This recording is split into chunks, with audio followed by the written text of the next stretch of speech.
মানুষ কিভাবে মানুষকে ঠকায় সেগুলোই আজকে বলবো আপনাদের সাথে শেয়ার করব। আসসালামু আলাইকুম এভরিওয়ান, কেমন আছেন সবাই? আশা করি সবাই ভালো আছেন। আলহামদুলিল্লাহ আমিও ভালো আছি। আজকে আমরা চলে যাব আমার হাসব্যান্ডের জন্য জুতা কিনতে।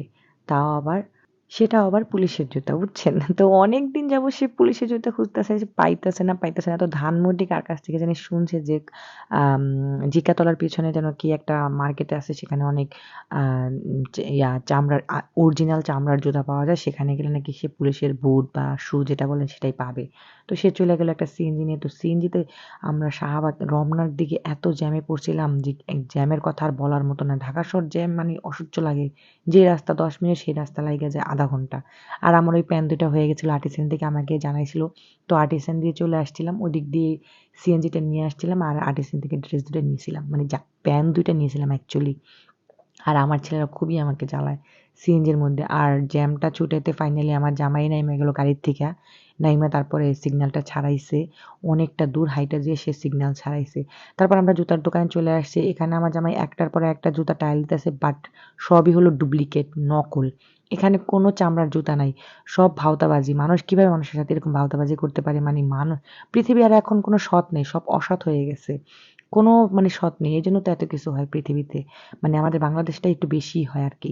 যাই হোক, জুতা একটাও ভালো না। যে বসুন্ধরার সামনে যে জুতাগুলা বিক্রি করে না ফুটপাতে, ওই জুতাগুলো এখানে আইনা চামড়ার বইলা সেল করতাছে এরা। কি অবস্থা! আমরা তারপরে বের হয়ে গেছি, রাগ করে বের হয়ে গিয়ে দেখি এখানে একটা মামা অন্য আইটেমের ভাবে মানে চটপটি বিক্রি করতেছে। আমি ১ম হালিম ভাইবার কাছে গেছি, বাট যাইয়া দেখি চটপটি।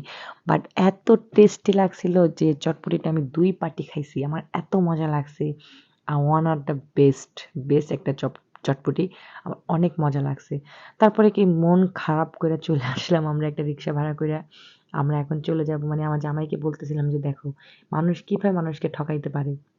মানে এটাও কিভাবে সম্ভব যে মানে ২ নাম্বারে কিভাবে মানুষ করতে পারে?" এবার আমার জামাই বলে, "এটা এখন চইলা গেছে। মানে এখন আর এরকম ভাবে কেউ সৎ নাই। ২ নাম্বারি করলে যে বাঁচবে না, এটাই সত্যি। সৎভাবে কেউ বাঁচতে পারবে না।" তো রিক্সায় যখন যাইয়া পড়ছি না, আমি দেখি একটা আপু টিয়া কালারের মোজা পরে বসে আছে। এই গরমের মধ্যে কিভাবে সম্ভব সে মোজা পরে আছে, তাও আবার স্লিপারের সাথে? আমার দেখে না খুব হাসি পাইছিল। আমার জামাই বলে, "হাইসো না। মানুষ মাইন্ড করবে।" আমি বলছি, "না, এমনিতেই হাসতাছি যে এত গরমের মধ্যে তাও আবার টিয়া কালারের মোজা।" যাই হোক, হাসাহাসি করে আমরা আবার চলে আসছি এখানে। আমাদের তিলবাপাড়া মানে খিলগা তিলবাপাড়া, এখানে আবার আমার ছেলেরা এসে খাবে দেখেন, সেও খাবে দেখেন, হা, হা করতেছে। তো তারা চিকেন বল-টল কিনে নিল আর আমরা চলে আসছি বরাবরের মতোই সেই দক্ষিণা কিচেনে খিচুড়ি খাবো, খেয়ে বাসায় চলে আসবো। এটাই হলো কাম, বুঝছেন? কামের কাম হইছে খাওয়া। আর কোনো কাম হয় নাই।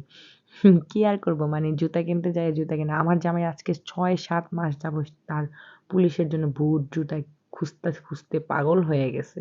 পরে সেই বেচারা আর কি খায়? খিচুড়ি খাইতেছে। আমিও নিছি খিচুড়ি। খিচুড়ি মানে এইখানের খিচুড়িটা আমার খুব ভাল লাগে, ওরও ভাল লাগে। তো খিচুড়ি খাওয়াটা শেষ করে আমরা তো বাসায় চলে যাব। আর কোনো কাজ নাই, কাম নাই। তো মানুষ আসলে কি এত ভাওতাবাজি করাটা ভালো না। এত মিথ্যা প্রচার বা এত মিথ্যা কথা বলা আসলে ভালো না। তো যাই হোক, সবাই ভিডিও ভালো লাগলে লাইক, কমেন্ট, শেয়ার অবশ্যই করবেন। আর আমাকে ভালো কমেন্ট করবেন। আর ভালোবাসার মানুষগুলোকে অনেকদিন যাবৎ কমেন্ট পড়ি না, দেখি না। সবাই ভালো থাকবেন, সুস্থ থাকবেন।